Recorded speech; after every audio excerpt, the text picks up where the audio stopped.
నాగర్ కర్నూలు జిల్లా కలెక్టరేట్ సమీకృత కార్యాలయంలోని మొదటి అంతస్తులో ఉన్న ప్రత్యేక గదిలో మహిళా సమాఖ్య సంఘం ఆధ్వర్యంలో నూతనంగా ఏర్పాటు చేసిన ఇందిరా మహిళా శక్తి క్యాంటీన్ను మంత్రి కృష్ణారావు, జిల్లా కలెక్టర్ బాదావ్ సంతోష్ మరియు ఎమ్మెల్యే కూచుకుళ్ల రాజేష్ రెడ్డి, అదేవిధంగా జిల్లా అధికారులు, ప్రజాప్రతినిధులతో కలిసి ప్రారంభించారు. ఈ సందర్భంగా ఏర్పాటు చేసిన సమావేశంలో మంత్రి జూపల్లి కృష్ణారావు మాట్లాడుతూ,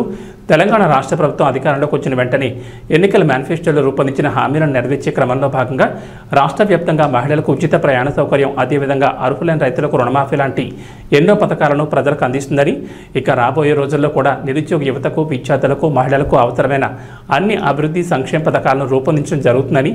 ఇందిరా మహిళా శక్తి క్యాంటీన్ల ద్వారా మహిళలు ఆర్థికంగా ఎదగాలని, వారికి అవసరమైన అన్ని సౌకర్యాలు ప్రభుత్వం తరపున సమకూరుస్తామని వారు తెలిపారు.